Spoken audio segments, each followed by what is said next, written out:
외국의 자동차 회사하고 합작을 해서 만듭니다. 합작을 해서 만들 때 지분 비율을 외국 회사가 절대로 51% 이상을 갖고 가지 못하게 했어요. 경영에 참여하기 시작한 거는 벤츠가 돈이 없었기 때문에 그렇습니다. 벤츠에 대한 평가가 한 10년 전, 15년 전과 비교하자면 많이 떨어져 있을 거예요. 지금 나와 있는 벤츠의 디자인이나 제품이나 상품들이 중국용으로 만들어졌다라고 하는 거는 경영적 판단을 그렇게 했다. 전략적으로 과연 이 회사가 생각이 있나라는 의심을 계속 할 수밖에 없게 되는 거죠.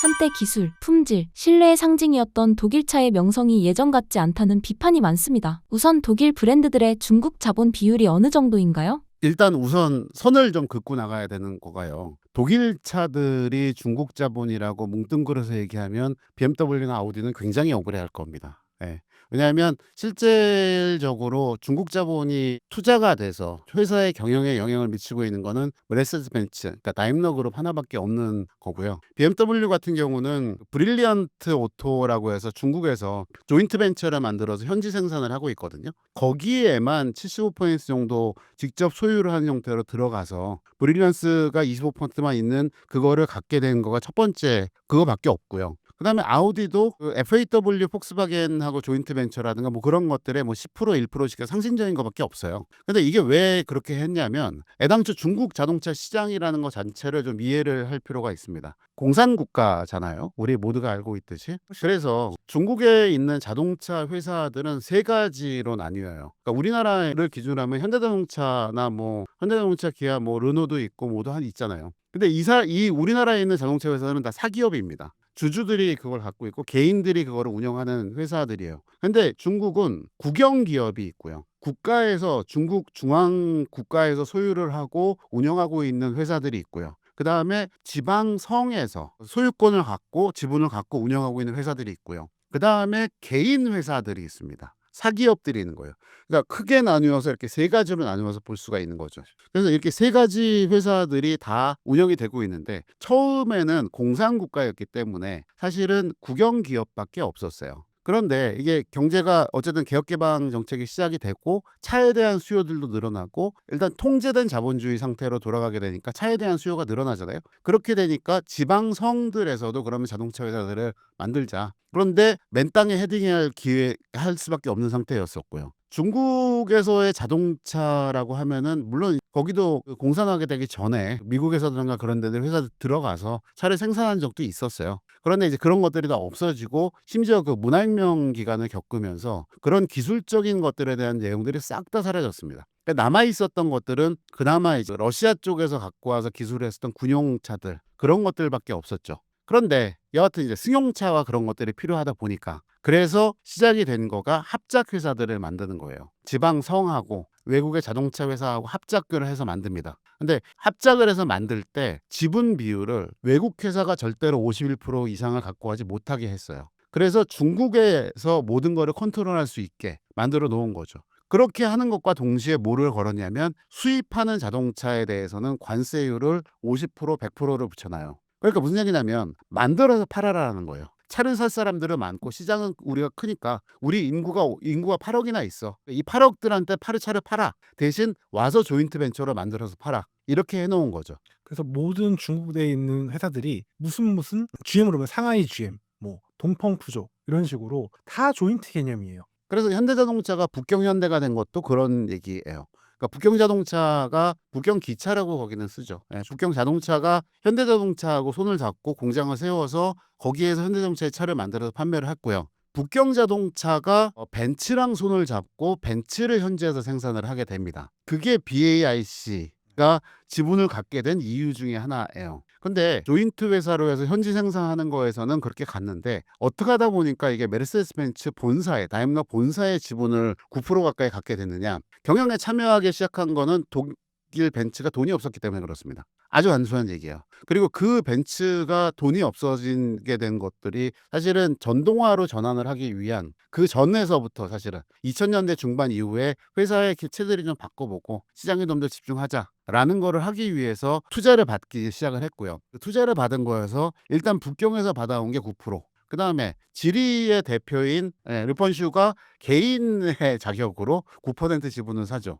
그래서 어쨌든 지금은 19.7%가 중국 사람들의 손에서 들어가 있는 상태가 된 거죠. 결과적으로 얘기하자면 중국의 의도가 있어서 중국의 자본이 이 다임러로 흘러 들어간 게 아니라 경영의 위기가 왔었죠. 실제로 여전히 메르세데스 벤츠라는 브랜드에 대한 높은 평가가 있지만 글쎄요, 아마 저희 둘은 메르세데스 벤츠에 대한 평가가 한 10년 전, 15년 전과 비교하자면 많이 떨어져 있을 거예요. 그러니까 이거는 순서가 다른 거예요. 이미 벤츠가 내리막길 혹은 실수를 했고 한번 발목을 접질렸고 그거를 도와줄 사람을 찾다 보니까 중국에 돈이 들어왔을 뿐이에요. 이 구조를 굉장히 이해를 해야 되고, 그리고 검색이라던가 뭐 이런 걸 통해서 나오는 자본들을 내용을 잘 보게 되면 정말 투자 목적이나 지분 목적으로 들어간 돈이냐, 아니면 앞서 말씀한 것처럼 중국의 사업을 위해서 조인트로 들어가 있는 자금을 포함한 것이냐를 되게 잘 구분해 봐야 돼요. 그리고 하나를 확인을 명확하게 하고 싶은 거는 뭐냐면요. 벤츠가 모든 것들을 자체 개발을 해서 모든 거를 자기만의 돈으로 다 하는 회사는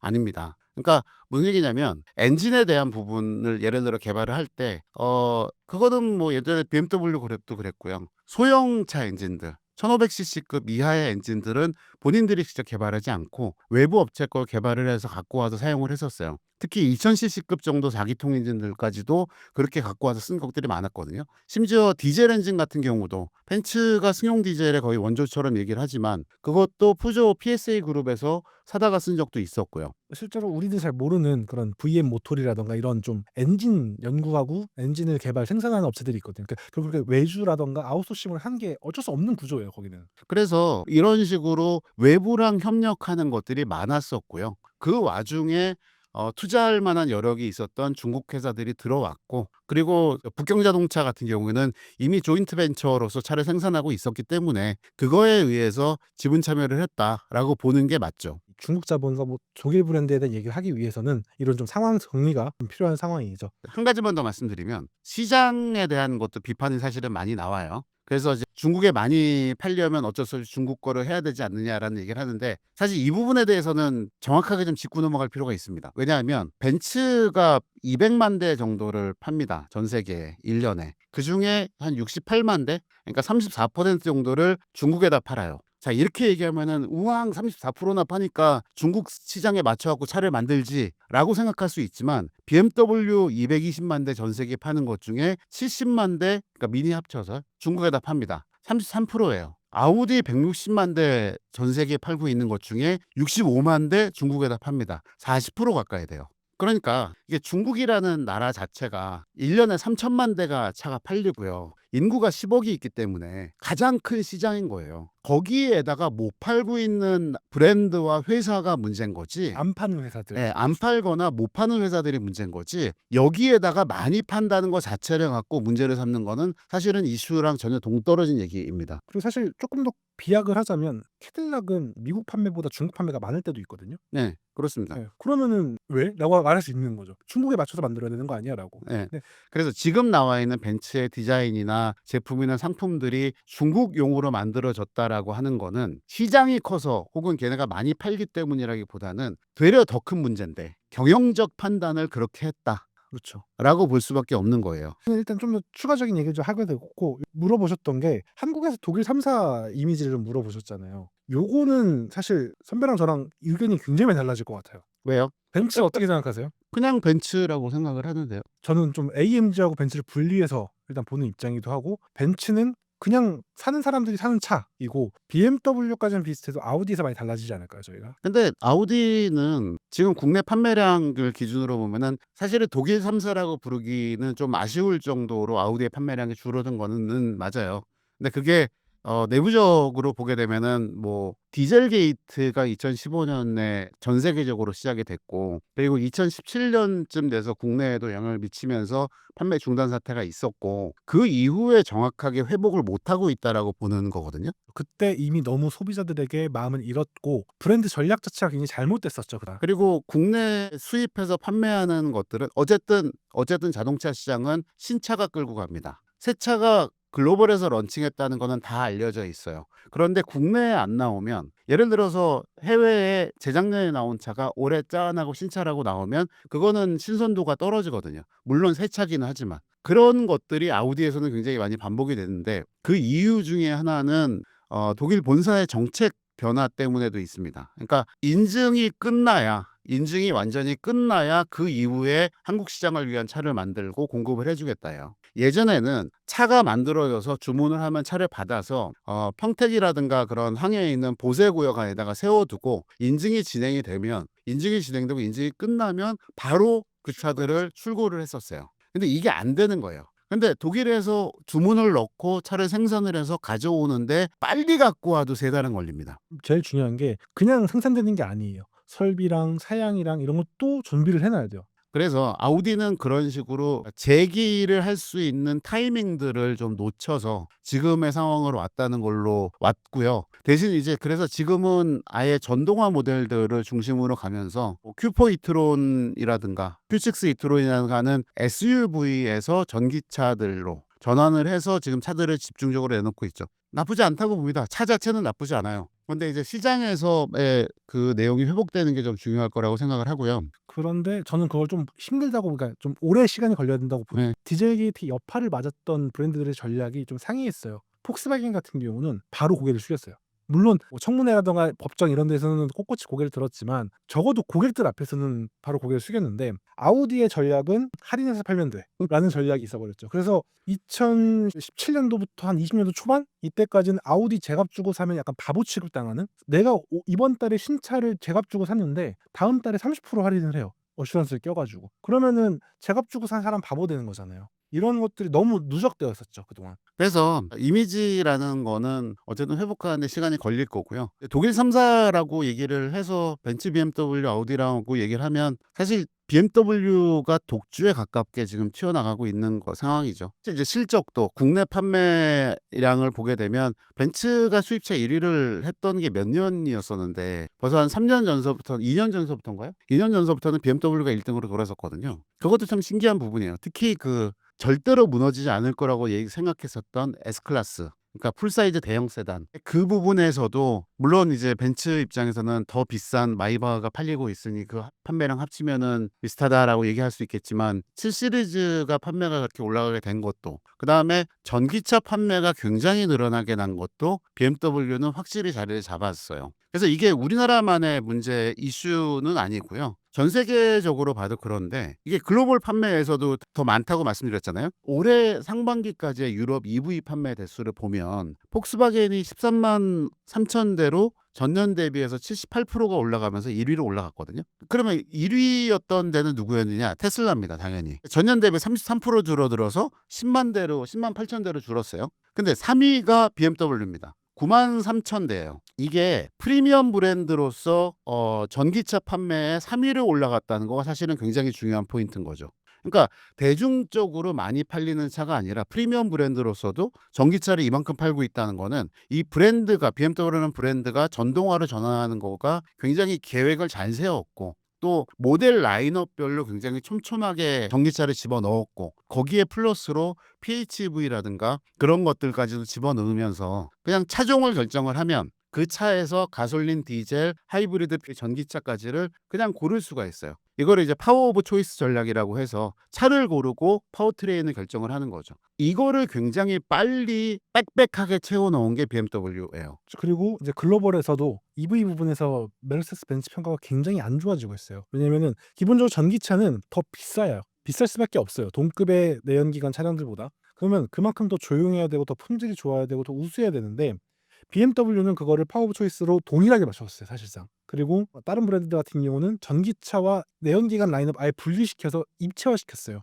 근데 메르세데스 벤츠는 굉장히 이 라인업이 아래쪽 친구들, 그러니까 CLA 이런 쪽이 아니면 위쪽에서 EQS, EQA, EQC 이쪽으로 이어지는데 이쪽이 너무 평가가 안 좋아요. 그래서 더 비싼 가격을 주고도 더 낮은 품질을 경험한다라는 리뷰가 너무 많아지고 있어요. 그래서 이게 전략적인 부분을 생각을 안 할 수가 없는데, BMW는 사실은 초반에 2017년, 18년에 자동차 전동화가 시작이 된 이슈로 본격적으로 시작된 거는 2015년에 파리 기후협약 때문이거든요. 그때 이제 수송 부분에서도 온실가스 배출을 줄여야 된다라는 게 딱 당위성이 정해졌고, 2020년서부터 5년 있다가 2020년서부터 자, 카본 크레딧 적용해서 너네 그 카페 규정, 미국 같은 경우에는 카페 규정 할 거야. 유럽도 평균 연비 이산화탄소 배출량 따질 거야. 그래서 그거보다 더 하면 돈 더 내. 세금으로 돈을 내. 그렇죠. 이산화탄소 많이 배출하면 그거 갖고서 우리 환경보호 할래가 시작이 됐거든요. 그러니까 자동차 회사들 입장에서는 발등에 불이 떨어진 거예요. 근데 그 와중에 폭스바겐 그룹은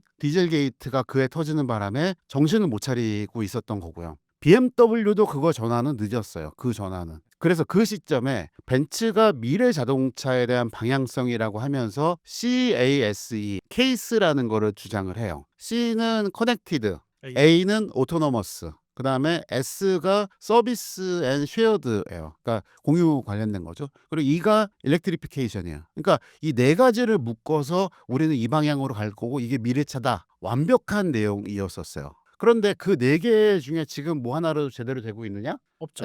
없습니다. 그래서 이게 왜 이슈가 되냐면 전반적으로 전략에서의 문제라는 거예요. 그러니까 네 개의 방향성을 정했으면 각각의 네 개의 방향성이 어떻게 시너지를 내고 그 시너지가 나는 것들이 실제 차로 반영이 돼서 좋은 물건들이 나오고 그게 시장에서 자리를 잡을 수 있게 할 것이냐라는 요렇게 인라인이 쫙 돼서 한 방향으로 흘러나가야 그래야 차 회사들이 차가 팔아서 성공을 하는 거거든요.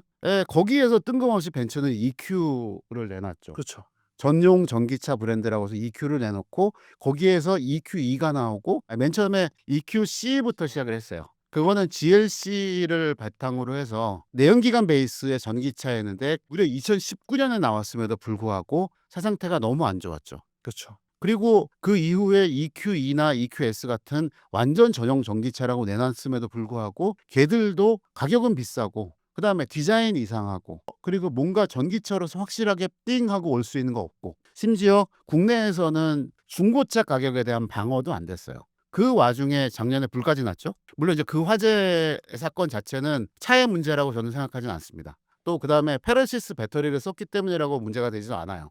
근데 여하튼 그런 이슈들이 쌓여가는 것 자체가 전략적으로 과연 이 회사가 똑바른 방향성을 갖고 그거를 꾸준하게 밀어붙일 수 있는 그런 매니지먼트들의 생각이 있나라는 의심을 계속 할 수밖에 없게 되는 거죠. 실제로 저희가 지난 2017년도였나요? 서울 모터쇼였나 했던 자리에서 메르세데스 벤츠의 대표가 코리아 대표가 온리 EV를 굉장히 강조를 많이 했죠. 실제 글로벌에서도 온리 EV라는 전략을 굉장히 강조했죠. 지금 앞으로 우리는 전동화 브랜드로 컨버팅을 할 거야라고 했던 브랜드가 전 세계에 되게 많아요. 근데 어떻게 보면 그 컨버팅을 가장 먼저 선언한 게 메르세데스 벤츠인데 시장에서 경쟁할 수 있을 만한 차를 아직도 못 만들고 있어요. 솔직히 말해서 이거 자동차 그냥 기자로서 여러 가지 차를 타봤을 때 느꼈을 때 그나마 전기차 시장에서 좀 경쟁할 수 있겠다는 게 EQ 하나밖에 없어요. 제가 느꼈을 때. 그래서 이게 제가 EQ라고 하는 전기차 브랜드에 대한 것도 사실은 좀 말을 좀 하고 싶은 거는 뭐가 있냐면 벤츠의 그 네이밍 전략은 다 아실 거예요. 알파벳으로 A, B, C, D, E에서 Q로 갈수록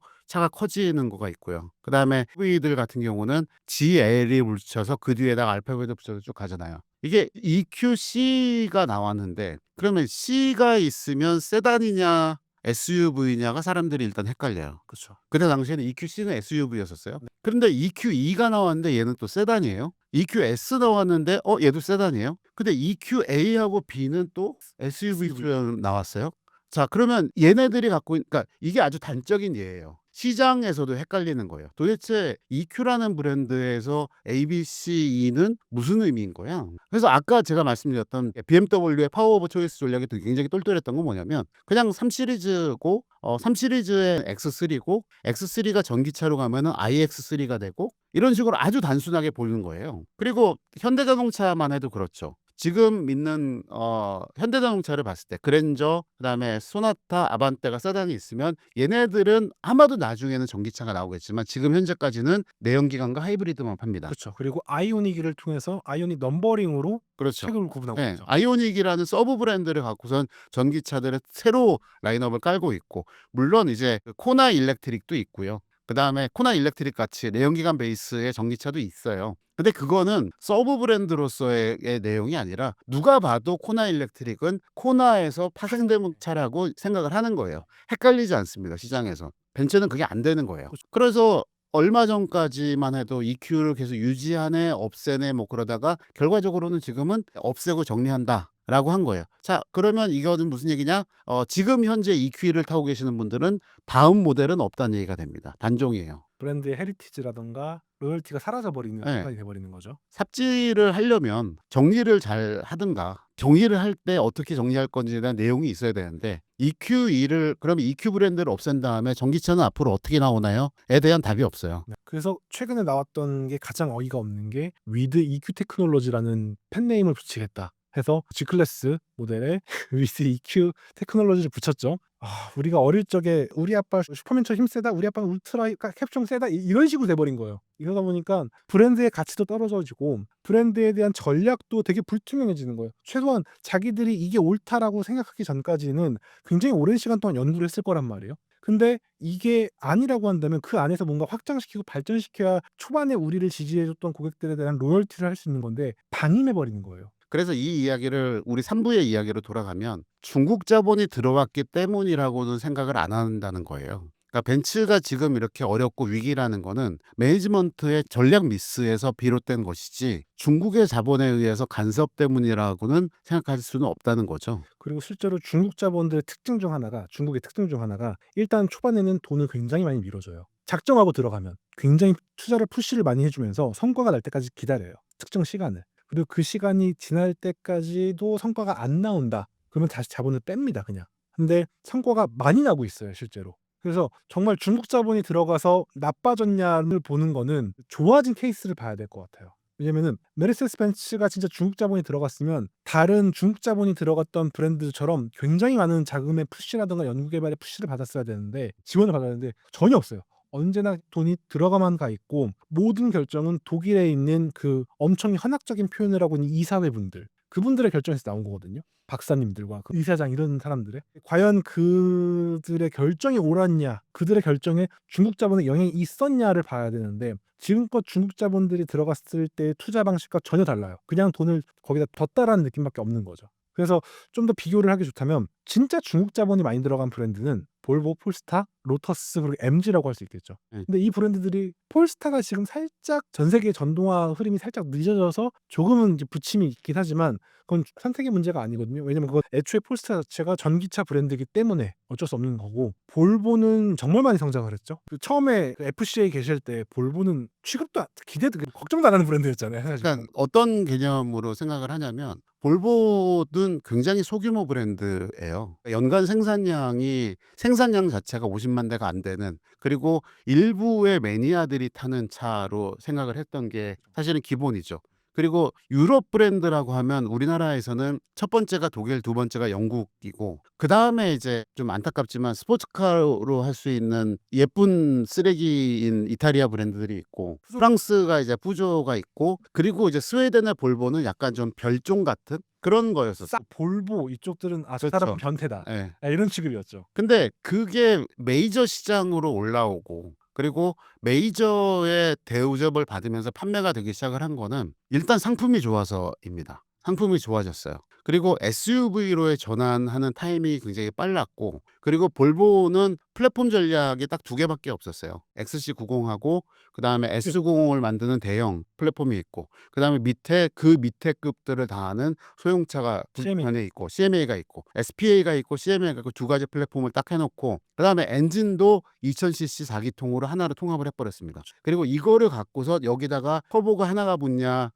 트윈 스크롤 터보냐 그다음에 전기 모터가 붙냐 슈퍼차저가 붙냐 이걸 갖고선 출력 베리안스를 딱 만들어버린 거예요. 주식하시는 분들 많으실 테니까 그 왜 달걀을 한 바구니에 담지 말라 그런 얘기 있잖아요. 근데 사실 잘 담아 놓으면 괜찮습니다. 완벽하게 좋은 전략으로. 완벽하게 좋은 전략을 한 거예요. 그래서 볼보는 이렇게 일단 개발 비용 자체에서 들어가는 것들을 적게 해놓고 그리고 그 이후에 플랫폼과 그런 것들을 갖고서 매력적인 상품들이 계속 내놨어요. 그리고 볼보가 잘한 것 중에 하나는 갑자기 생산량을 늘린다거나 판매량을 늘려서 전체 품질이 떨어지는 것도 안 했어요. 무리한 확장을 하죠. 네, 무리한 확장도 안 했어요. 국가의 지사들에게도 지금 당장 판매량 무지막지하게 늘릴 생각하지 마라고 통지를 줘요. 그래서 이게 그렇게 가면서 제가 2년 전인가요? 3년 전인가요? 그 이전 CEO가 한국 방문했던 네네네. 네, 한국에 왔었어요. 그 다이슨 출신의 CEO가 한국에 왔었거든요. 그때 왔을 때도 저희도 이제 그런 얘기들을 물어보고, 그러니까 전동화와 관련된 것도 물어보고 많이 그랬었어요. 근데 그 시점에서 이제 제가 이제 국내 법인 쪽에다가 물어봤던 게 그때가 이제 볼보가 처음으로 1년에 1만 대 판매를 넘기던 때입니다. 수입 국내에서. 시장에서는 이 만대가 굉장히 중요합니다. 만대 굉장히 중요한 중요해요. 포인트예요. 왜냐하면 1년에 1만 대씩 도로에 차가 나오면 이거를 고치고 정비를 해야 되는 서비스 센터의 이야기. 흔히 말하는 1만 대씩 나가면 도로에 다니는 차의 대수인 카팍이라고 하는 거가 생기고요. 그 카팍이 3만 대에 도달했다는 기준으로 봐요. 1만 대가. 그럼 3만 대의 카팍이 있으면 이 차들이 그다음 단계는 뭐냐면 신차 판매는 흐름을 받아서 계속 쭉 가게 되는데 이 차들을 제대로 서비스에서 받아줘서 정비를 하고 수리를 해서 만족도를 줄 수 있느냐가 그다음 단계로 올라가는 스텝이 되거든요. 이게 되느냐를 질문을 했던 적이 있었어요. 그런데 그때 이후로 그러면 어떻게 되느냐? 세일즈 네트워크하고 서비스 네트워크를 같이 확장을 하면서 지금 30 몇 군데예요. 그때 20개가 안 됐거든요. 그렇죠. 3년 만에 30 몇 군데가 된 거예요. 그러니까 지금 올해도 작년에도 15,000대 팔고 계속 10,000대 이상을 꾸준하게 팔아가는 브랜드가 됐죠. 좀 더 구체적으로 설명하자면 볼보가 이제 만대 클럽 들어가기 전에 2년 연속 두 자릿수를 그냥 쭉쭉 끌어올렸어요. 그럼 이게 무슨 얘기냐면 자칫하다가는 서비스 센터에서 사람들이 미어터지기 시작하는 거예요. 왜냐면은 판매 대수의 규모에 맞춰서 서비스 센터를 만들기 때문이죠. 근데 우리가 뭐 몇 개월 만에 서비스 센터를 만들고 이 체제가 안 되는 말이에요. 딜러들도 설득을 해야 되고 딜러들도 숫자를 해야 하기 때문에. 근데 이미 그런 걸 다 맞춰서 여유 있게 준비를 하면서 준비해 나간 거예요. 반대로 그걸 준비하지 못한 과거의 마세라티처럼 기블리를 통해서 폭발적으로 성장을 했는데 그 차들이 문제가 터져서 서비스 센터를 갔는데 수리가 안 돼요. 그러면은 그 고객들은 다시는 마세라티 그 브랜드를 타지를 않아요. 그런데 볼보는 그런 성장통도 잘 커버를 했어요. 그리고 또 하나는 아까 제가 이제 차에서 엔진하고 플랫폼이라는 거를 단순화시켰다고 말씀드렸잖아요. 그거에다가 플러스로 갔던 게 전동화 얘기가 거기도 기본적으로 들어갔어요. 그래서 전기차에 대한 개발하는 것들은 가자. 그래서 순수 전기차가 아니라고 하더라도 기존에 있던 전기차에서 내연기관차에서 전기차로 바꿀 수 있는 부분들은 해보자. 그래서 이제 XC90, 40 리차지들. 예, 40의 일반 SUV라든가 그다음에 쿠페 형태로 되어 있는 것들을 그거를 만들어 전기차로 전환을 했죠. 그리고 나서 나머지들은 그럼 어떻게 할 거냐는 거에서 하이브리드와 PHEV들을 다 꽂아 넣었어요. 그러니까 내연기관에서 디젤차 가장 먼저 단종시켰고요. 그리고 가솔린 차만 만드는 거에서도 하이브리드와 가장 먼저 했고요. 순수 가솔린도 폐기를 시켜버린 거죠. 그래서 이게 그런 그 전략적으로 그 다음 단계로 순수 전기차로 넘어가기 전에 중간 단계로 갈 수 있는 것들 그런 전략 안에서 살만한 차들을 잘 만들어낸 거예요. 자, 여기가 하드웨어적인 부분이었으면 소프트웨어적으로 보면 인포테인먼트 시스템 쪽에서 안드로이드 오토를 적용한 것도 볼보가 거의 가장 빠른 쪽에 하나였었어요. 그러니까 인포테인먼트 차 전체 오퍼레이션 시스템은 그냥 기존대로 가는데 인포테인먼트 시스템이면은 계기판하고 기본적인 컨트롤러하고 센터 모니터에 있는 시스템들을 다 조작을 하거든요. 왜냐하면 이게 공조 장치를 조작하는 것도 여기에서 표현이 되잖아요. 그러면 이거 안에서 입력하는 신호가 안드로이드 오토의 시스템으로 갔다가 차로 연결이 돼야 돼요. 결국은 차에서 그 신호를 받아서 다시 컨트롤러에서 기계로 보내느니 여기가 한꺼번에 통합 컨트롤하는 게 빠른 거예요. 그래서 얘가 통합이 돼서 안드로이드 오토로 전환이 된 게 벌써 3년 4년 전이에요. 자, 3년 4년 전에 그때 200억인가 들여서 국내에서도 티맵하고 같이 하는 티맵 인포테인먼트 시스템 넣고 이 얘기는 이제 국내 전용 네, 국내 전용 사항 얘기예요. 근데 여하튼 그런 식으로 상품을 만들어가는 과정에서 트렌드를 전환하는 것들을 굉장히 빨리 따라갔다는 거죠. 근데 이것도 마찬가지인 게 어쨌든 볼보 코리아도 볼보 아시아 퍼시픽의 컨트롤을 받습니다. 그러니까 이런 정책들을 진행을 하는 거에 대해서 승인을 받는 거는 우리가 이런 거 할 거야라는 거를 아시아 퍼시픽에 올려서 아시아 퍼시픽에 승인을 하거든요. 아시아 퍼시픽도 당연히 본사의 승인을 받아요. 이 과정에 만약 중국 자본 100%이고 중국 회사처럼 이게 컨트롤이 됐으면 그리고 중국 안 시장을 됐- 위한 컨텐츠가 네. 됐다면 됐으면 그러면 어떻게 되냐면 자 안드로이드 오토라고 그랬잖아요. 우리나라를 제외한 나머지 시장에서는 다 구글맵으로 갑니다. 그렇죠. 야 너네도 그냥 그거 하지 말고 구글맵 해. 우리가 구글맵 줄게. 우리나라 구글맵 거지 같은데 어쩔 수 없지. 그건 너네 사정이고. 이런 식으로 해서 내비게이션 시스템이 인포테인먼트 시스템이 작살나는 수가 가능성이 충분히 있어요. 왜냐하면 이런 경우를 수도 없이 많은 수입차에서 봤거든요. 그런데 이거 결국은 안 한 거예요. 안 하고 한국 시장 성장세 크니까 우리는 우리 거 한글화 하고 한국에서 제일 잘 나가는 내비게이션 시스템하고 인공지능 시스템 AI 갖다가 음성인식해서 쓸 거다. 대신 여기에 대해 이걸 하면서 중국에서 와서 안전 기준은 똑같이 맞추자. 그렇죠. 도와다. 글로벌 기준을 그러니까 글로벌 기준 글로벌 하자. 파이프라인을 두고 한국 살짝 빼놓은 거죠. 예. 그래서 예를 들어서 안드로이드 그 누구 서비스 갖고선 어디 가자 이런 거 다 되거든요. 아마 제 기억인데 지금도 아마 창문 내리는 거 안 될 걸요, 볼보는? 안전 이슈가 있어 가지고. 네. 네. 그러니까 현대자동차 것들은 음성 인식을 하면 창문 내려줘, 창문 열어줘 하면 창문 오르락 내리락 해요. 근데 볼보는 이게 본사 안전 기준이 다르기 때문에 우리나라에서 그걸 안 합니다라고 해서 안전 창문 여닫는 거를 음성 제어를 안 해요. 그러니까 왜 이 얘기를 예를 들어서 하냐면 중국에서 만약 이거를 컨트롤을 했다고 하면 우리나라의 이 시스템 이렇게 절대로 안 되는 거고요. 아주 미묘한 부분 안전에 대한 기준이나 이런 거를 글로벌 스탠다드로 온라인을 해서 가는 것만 제어를 하지 관여가 들어온 부분이 없는 거예요. 사실 그래서 저는 100% 중국 자본이라고 하더라도 지금 볼보 지리가 100% 갖고 있죠. 그다음에 국내에 런칭해서 팔고 있는 로터스 같은 경우도 100%다 지리 자본입니다. 그렇죠. 나오는 차들 보면 기가 막히게 잘 만들어요. 그러니까 투자해서 좋은 차 만들어 보세요라고 맡겨놓고 아까 김 기자가 얘기한 것처럼 잘 가고 있으면 잘한다 하고 있는 거죠. 좀 더 얘기를 하자면 방금 말씀하셨던 게 간단해요. 뭐냐면 중국 자본이 집중했으면 중국만을 위한 거 그리고 매출만을 위한 걸 할 거예요. 하지만 지금 말씀하셨던 플랫폼 전략과 파워트레인 전략 이런 것들은 결과적으로 리스크 테이킹을 하겠다는 얘기예요. 그러니까 우리가 앞으로 결국은 전동화로 갈 건데 그 전에 다양한 절차를 거쳐서 리스크 테이킹을 하겠다는 굉장히 정교한 전략이 있었다는 얘기거든요. 근데 중국 자본이 더 많이 들어간 회사에서는 이상적인 로드맵이 나왔고 중국 자본이 조금 들어갔는데 휘청 있는 메르세데스 벤츠를 보고 저기 중국 자본 들어가서 그래라고 말하면은 앞뒤가 아주 안 맞는다는 얘기인 거죠. 우리가 지금까지 중국 자본이 들어갔던 회사 두 군데를 크게 비교를 하게 됐는데 결국은 그거예요. 내부의 최종 결정 권한이 누구한테 있고 그들이 어떤 결정을 했는지 잘 봐야 되는 거예요. 단순히 중국 자본 묻었네. 중국 묻었으니까 나빠.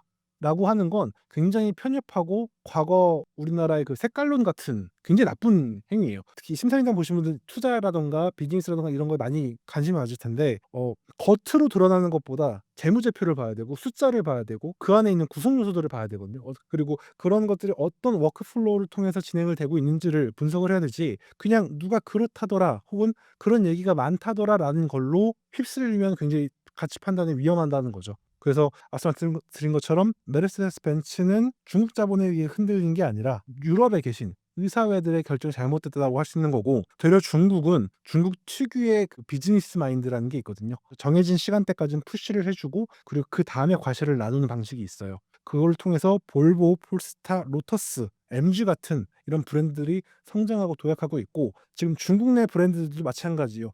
특정 시간까지는 성장을 할 수 있도록 정말 공산 당에서까지도 엄청나게 푸시를 해줘요. 그래서 후라던가 샤오펑이라던가 LM 모터스라던가 이런 많은 브랜드들도 등장을 하고 다만 시간이 지나고 지켜봐요. 그래서 시간이 지났는데 기준에 미달이 돼 킹패업을 시켜버려요. 이런 게 중국의 전략이지 그 중국의 자본의 비즈니스 전략을 메르세데스 벤츠로 기준으로 보면 굉장히 잘못된 생각이다. 그렇게 설명을 드릴 수 있겠습니다. 그래서 지금 벤츠가 저렇게 헤매고 있는 상황은 그냥 잘못한 거예요. 전략을 잘못 세웠고 전동화로 전환하는 거에 대해서 잘못 생각했고 그리고 여러 가지 부분에서 그거 한다고 내연기관차에 신경 못 쓴 부분도 있고요. 여러 가지 부분에서 잘못을 생각을 한 거지 그게 중국 자본 때문이라고 보기에는 어렵다는 거고요. 그리고 우리 지금 계속 얘기한 것처럼 사실은 자본의 비율보다도 그 회사가 추구하는 내용이라든가 그런 것들은 차를 보면 알 수 있다고 저는 생각을 합니다. 그러니까 결국은 자동차라는 상품이에요. 상품을 팔고 그다음에 뭐 미래에 대해서는 상품이 아니라 서비스를 팔아서 운영이 되는 게 자동차 회사라고 얘기를 하지만 상품이 있고 그 상품을 운영하기 위한 서비스가 있고 그거에 대한 큰 그림으로서의 이런 커다란 하우스 이 하우스를 어떻게 꾸렸느냐 이걸 보는 게 사실은 가장 중요하다고 보거든요. 그래서 저는 독일 자동차 회사들은 결국은 살아나기는 할 거라고 봅니다. 예, 아까도 처음에도 말씀드린 건 살아나기는 할 건데 그 살아나는 방식을 한참 후들여 맞고선 정신 차려서 가려고 하는 메르세데스 벤츠가 있고요. 그다음에 그거보다는 조금 더 일찍 정신 차려서 지금 그룹사 차원에서 좀 떠가고 있는 아우디가 있고요. 그리고 잘 나가고 있는 BMW가 있고요. 심지어 BMW는 다음 세대인 노이어 클래스에 이미 다 준비가 돼 있으니까 청사진 굉장히 잘 예, 그렇게 순수 전기차 플랫폼 없다고 욕먹던 5년 전과 비교해 보면요. 제일 앞서 나가고 있는 거는 결국은 BMW예요. 그래서 차라리 벤츠를 중국 자본이라고 욕하실 시간에 BMW의 전략을 보시고 투자를 하실 것 같으면 그쪽으로 차라리 생각을 해보시는 게 낫지 않을까 그런 생각이 듭니다.